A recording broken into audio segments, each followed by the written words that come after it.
Hello, everybody, and welcome back to a brand new episode of our iRacing career mode here for the NASCAR My Driver series on the channel. I hope you're all having a great day today. We head to Atlanta Motor Speedway, and we have a lot of action with Truck Series, Xfinity Series, and the debut of the F1 Series here using the IndyCar AI that you will see momentarily here. But some quick recaps with Matt Crafton winning race number 2 of the season here for the Truck Series at Atlanta Motor Speedway. The Xfinity Series, however, was down in Florida there in Miami at Homestead, Miami, where Justin Allgaier would find victory lane here over Landon Castle, Davin Cornelius, and Joey Stone, 2 Xfinity Series rookies, up inside the top 5 with Josh Berry as well, and Matt O'Brien rounding out the top 10 for Joe Gibbs Racing. But now we have the debut of the Formula One Series with some Formula One content creators that have finally joined us here now, as they were about to be lights out for the first race of the season here in Imola, where we have some content creators, notables being Tom Martinez, Tom97, who started on pole, the rookie for the AlphaTauri Racing team, Benjamin Daly as well, who's made it to the McLaren team there. He started down in the 3rd position. They were side by side between Bottas and Martinez into turn 1 and 2, but it was Martinez coming out on top of the battle here on these opening moments of this Imola GP. Matt 212 here in the series as well. He is teammates alongside Valtteri Bottas there, as he found himself currently in 4th place, now down in 5th as Max Verstappen, the 2021 World Drivers Champion, went around him, and then he was under attack there from the 7-time World Champion of Lewis Hamilton. George Russell just behind as well, but not the start that Matt 212 was looking for here in the Imola GP. Now, as there was some more content creators, it's not just Tom Martinez, it's not just Benjamin Daly, Tiamat Marduk, or Matt 212. We as well have Areva. Finally, my favorite all-time content creator here in the motorsports realm. Areva has made it into this series, as well as he is piloting the Aston Martin, as Sebastian Vettel, a part of the storyline, has retired. So Areva in the Aston Martin, you can see it coming into the scene right there in the background as well. We got Jimmy Broadbent in that pink Alpine right there in the back. Unfortunately, both those drivers all the way at the back of the grid. Alex Gillian as well was in the Williams here now, as you saw him throughout the grid now, as he's actually running an alternative livery, but it was Tom Martinez who won in his rookie debut here in Imola for AlphaTauri over Bottas. Benjamin Daly rounds off the podium, and then Matt 212 there, P6, and rounding out the top 10, it would be Lance Stroll for the Aston Martin team. So a great debut here for these content creators. We will, of course, continue throughout the series to keep updated on what is happening in the Formula One world as well. IndyCar will be touching on here and there and whatnot, as we will be making our IndyCar debut this season, a part of this series. But now we come through into Atlanta Motor Speedway. 2 races so far this season complete at Daytona, with the big accident we had there, unfortunately, at the end, and then of course the second race, had its ups and downs as well. So hopefully we can rebound here after Auto Club and have an even better race there as we come through into qualifying. And my qualifying position wasn't the greatest, it wasn't terrible, it was actually our best effort of the season, as we qualified P15 here for Atlanta Motor Speedway. But a rookie and rival of ours, Jay Cook, qualified on pole with Brandon Jones as well on the front row. A lot of rookies are really showing up this season. Some of these content creators showing up as well here now. As you see, row number 2, our Trackhouse Racing teammate is going to be with Daniel Suarez there in that 99 on the inside. Alex Bowman, the furthest up the grid for Hendrick Motorsports in P number 4. Byron rounds out the top 5. David Schildhaus qualified up in the top 10, and so did his Rick Ware Racing teammate of the number 53 of James Davison. Overall, excited to get this race underway. Points update coming at the end of the episode here now, as we're looking, like I said, to have a nice, just calm race here today in Atlanta Motor Speedway. It hasn't been the start of the season that we were necessarily looking for with a wreck in Daytona. We had some rough luck in Auto Club, but we rebounded to a top 20 finish. But hopefully today we can get a top 10. Jay Cook ready to lead the field to the green as the pace car is off, and we get underway for race number 3 of the season. 75 laps around this 1.5-mile oval of Atlanta Motor Speedway. You already see everybody getting aggressive here. 3 wide, 2 rows deep here, down into turn 1. Schildhaus on the inside. I'm going to join in on the party as well. We're going to find ourselves 4 wide here on just the first and opening lap as we exit turn 2. Blaney, Haley, and Hamlin all on our outside as we go down this back straightaway into turn 3. We're still 4 wide, and we make contact actually with Ryan Blaney. We slide down onto the apron. We save it. What a save as we continue going in the right direction there. Now, as I'm still sideways being on the apron, and somehow nobody makes contact or crashes. We did make contact, of course, with Ryan Blaney here in this first Larson opening a lap, but wow, that could have been a lot worse as they dive down into turn 1. You see Larson trying to make a move on Fabiano. Haley makes contact with Blaney. He goes up the track into Hamlin. Contact there, and Keselowski turned and up and over. He nearly goes spiraling airborne through the air, and a bunch of cars are going to pile in. The big one strikes on just the second lap of this race. The caution flies. Oh my goodness, what just happened here from Atlanta Motor Speedway? Keselowski turned head on into the outside wall and spiraling through the air like a tornado, you could kind of say. Here's another look at it now as you see Haley and Hamlin make contact, and Keselowski just an innocent victim in that. And unfortunately, the 17 of Busch are involved, and then everybody just piles in. Fortunately for me, I had enough time to react and get out of the way and just dive down to the inside and just cruise right on past this absolute mess. A huge accident, though, to start this race. I came into the pit lane because after that contact with Blaney, I just kind of wanted to reset and make sure everything was good. David Schildhouse, who wasn't a part of that accident, he was in the pit lane now. I was wondering what happened to him. Well, watch this. A lap after the crash, there were still cars stopped, and David Schildhouse just drove straight into the front end of Joey Logano. Oh my goodness. David Schildhouse with a big moment right there, a big shunt. As you can see, all of the drivers on the pit lane servicing their vehicles. There's no, repair clock here in the iRacing career mode, so they can spend, 60 laps if they want to repair their cars and then come back out for a 15-lap run. But we were getting ready to go back green. But before that, there's a quick look at what happened right there with me and Blaney there. Just simple contact, and somehow we saved it. And then I was stuck between that apron and the track right there in the center of 3 and 4, and we lost it again, but somehow kept it going in the right direction. And then out of turn 2, I see the crash happening. I said, I'm just going to bail out, go to the inside. I don't want any part of that, and we were sure enough able to comfortably get through that accident here and now. But what a way to start this race here from Atlanta Motor Speedway. But we were now getting ready to go back racing here, and there wasn't a lot of left racing in stage 1 here. Stage 1's coming to a conclusion at the end of lap 18. So we only got a little bit over 10 laps of green flag racing left in this first stage. You can see I was dealing with a bunch of drivers that of course have a lot of damage that are just not going. Harrison Burton has no front bumper. His rear bumper is pretty well destroyed. Jay Cook leads the way down into turn 3 under attack from that 24 Hendrick Motorsports driver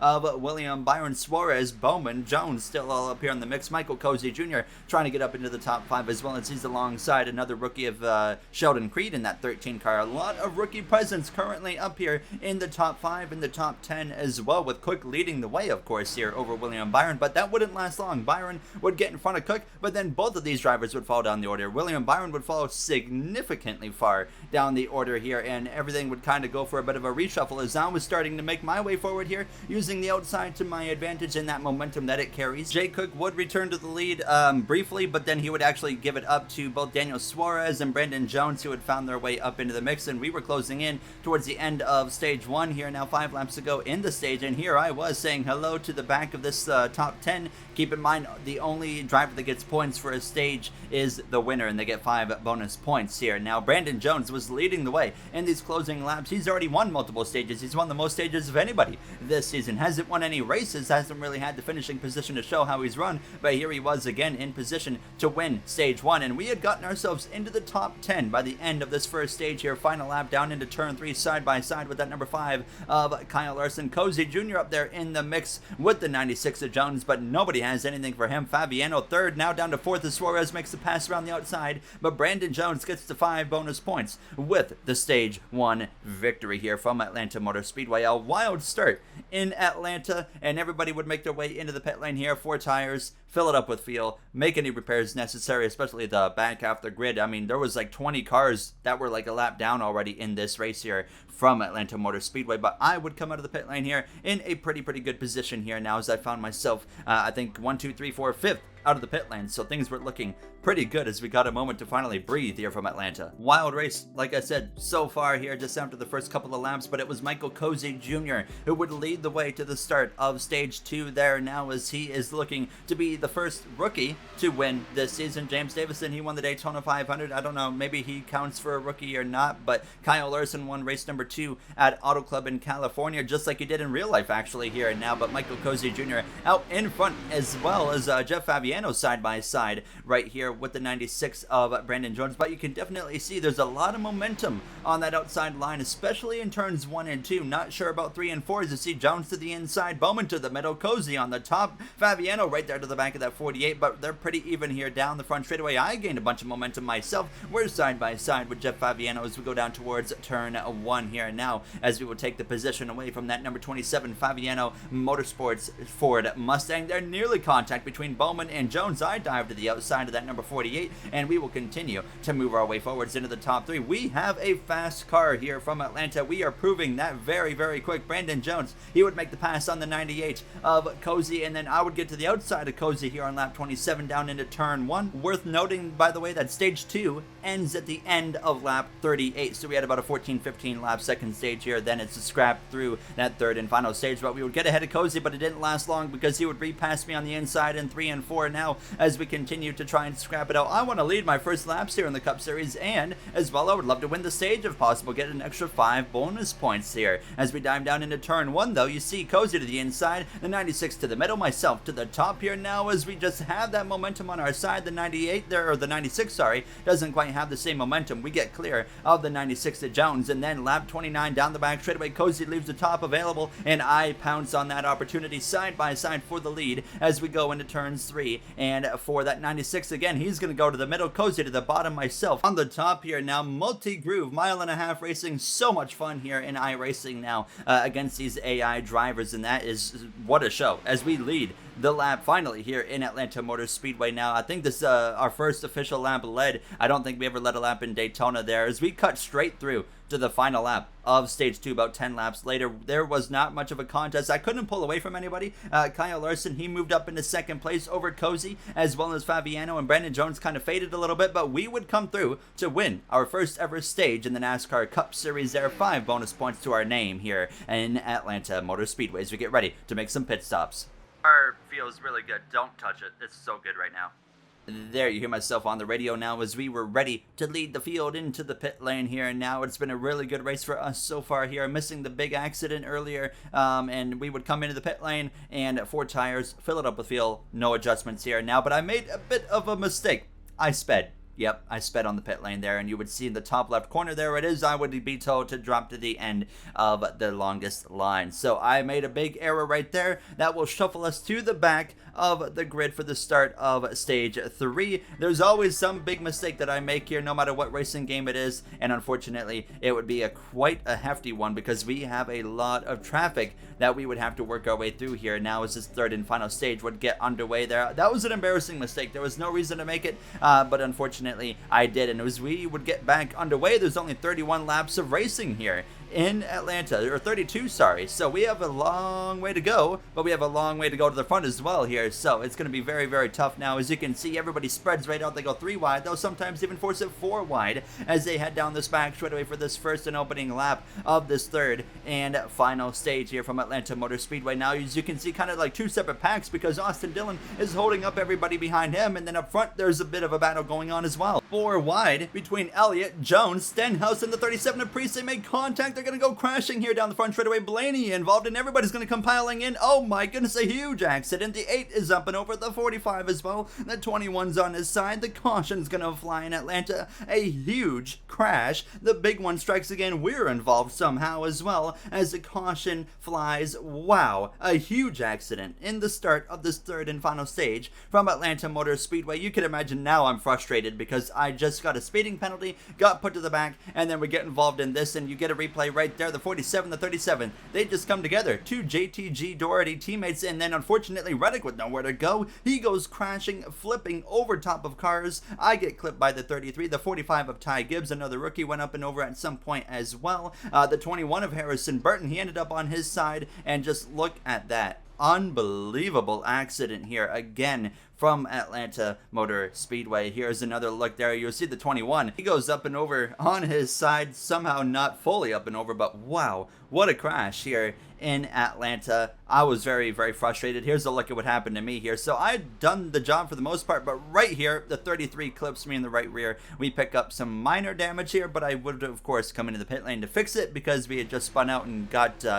some damage there, and we need some new tires. But wow, I don't even know what to say about that one. What a race it has been so far from Atlanta. This is on board with the 21 of Harrison Burton there, and what a ride he goes for, and he still is on two wheels for a good 5 seconds or so before he finally landed, and I could not believe what I was watching here so far in Atlanta. But we were in the pit lane. We made the repairs that we needed to make it. It was only like 8 seconds and whatnot. And here's the view from myself, by the way. Look at that. And I was so confident. I'm like, I cannot believe I cleared that. And then as soon as I look to my right, I see the 33 of Austin Cindric coming through to wipe me out there. Nothing he could do. He was turned in my direction. And unfortunately, just wrong place, wrong time. But you know what? We got pretty lucky compared to a lot of the other drivers.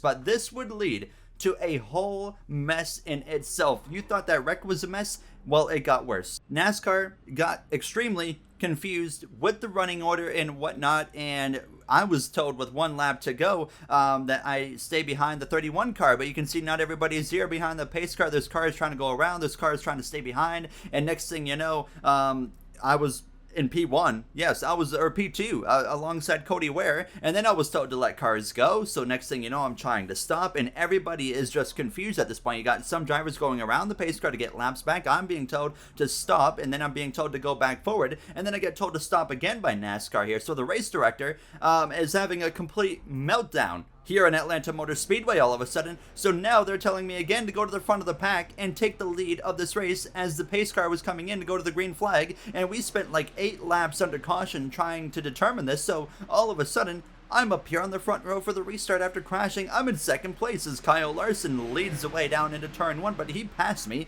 before the line. I was so confused with what was going on. I had no control of the restart or anything. I shouldn't even have been up here to begin with, but all of a sudden we find ourselves there, and like I said, that was probably a good 10 minutes of pacing right there before it all got sorted out. But that was just the beginning of an even larger mess as well, because here we come through turn 3 and 4, Kyle Larson and pretty much everybody else is coming into the pit lane here. The 51 and some others stay out as well, but look at this, a whole bunch of cars are coming into the pit lane. No black flags were handed out. Everybody just confused at this point, and it would continue because the other cars would pit at the end of the lap other than Michael McDowell. And next thing you know, NASCAR, they're confused, they're melting down with the race director just losing all control of this race. They are forced to throw a caution. I'm leading at this time because I didn't pit, but then I'm told immediately to bring it into the pit lane, put it in the box, and basically give a lap back, because after all that happened, I had basically lapped everybody. So I had to stay in my pit box for a lap, basically serve a black flag, and the confusion was through the roof. I had no idea what was going on at this point here. I had no idea how to describe it. So NASCAR makes the decision for the next restart, single file. That's all they're doing, single file restart. They have finally gotten things sorted out, but at this point we had lost a majority of the racing in stage 3, and Michael McDowell here was leading with about 12 laps to go, or 11 laps to go in this race. I was just I think I can speak for everybody in the field. Everybody was very, very frustrated with the race director, with NASCAR, and how that big crash led into a just spiraling out of control mess here. As you can see, Fabiano fighting for the lead down into turn 3. He has some front end damage, and he just couldn't carry the momentum through the corner. He would stay in behind that 34 of McDowell. And here I was with 9 laps to go, trying to rally my way back forward. I feel like I've just been robbed here, unfortunately, with how this was all handled. But it got worse for me too, because I get sideways out of turn 2. I get turned head on into the inside wall by the 7 of Corey LaJoie. I slid down into him. That was all me. NASCAR doesn't want to throw caution right now at all costs after what had just happened, so it stays green here from Atlanta, and I just threw everything away right there, and I was just so frustrated at this point. What an absolute mess, to say the least here. And now 5 laps to go, and well, there's a car stopped on the track. Eric Almirola just stopped on the track, and I thank God I noticed it earlier, and the caution comes out. NASCAR did not want to throw a caution, and here's what happened there between the 10 of Almirola, and it would actually be contact with the 18 of Kyle Busch, who hits the wall. He comes down into the 53, who then hooks the 10 into the wall, and then of course you saw Almirola just couldn't make it to the pit lane, came to a dead stop on the track. So NASCAR doesn't want the first 3 races of the season to end under caution. That's happened in Daytona. It happened at Auto Club. Well, we only have 3 laps to go. I come in, make some repairs, and NASCAR determines we're going to go green flag racing with a 1-lap shootout here from Atlanta Motor Speedway. And after all of this, Sheldon Creed, a rookie, found himself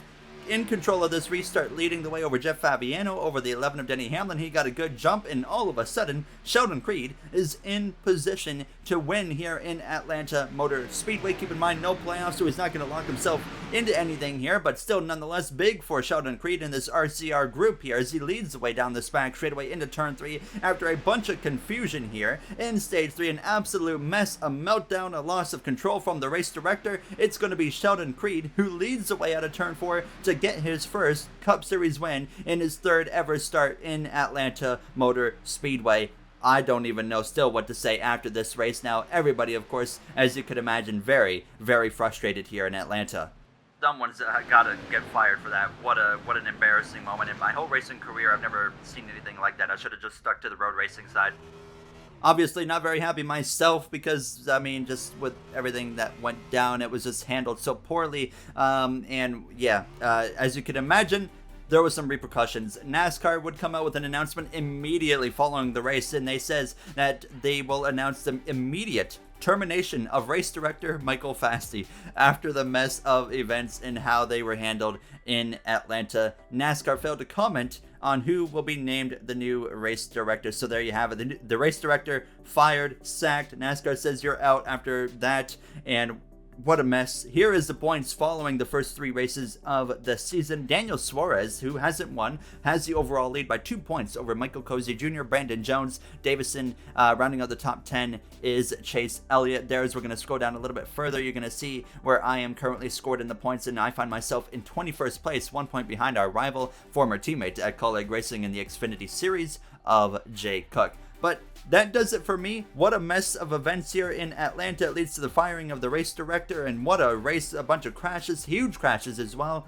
and just unbelievable. If you guys enjoyed though, you know what to do. Thank you for bearing through that with me, through that mess of an episode there. It was crazy. I tried my best to explain everything that was happening to the best of my abilities, but I will see you guys in the next one for our first international race of the season, and that will be at Spa, and we will as well have a sprint race going along with every road race of the season, so I'm excited for that one. But I'll see you guys then. Thank you for watching. Have a great day, everybody.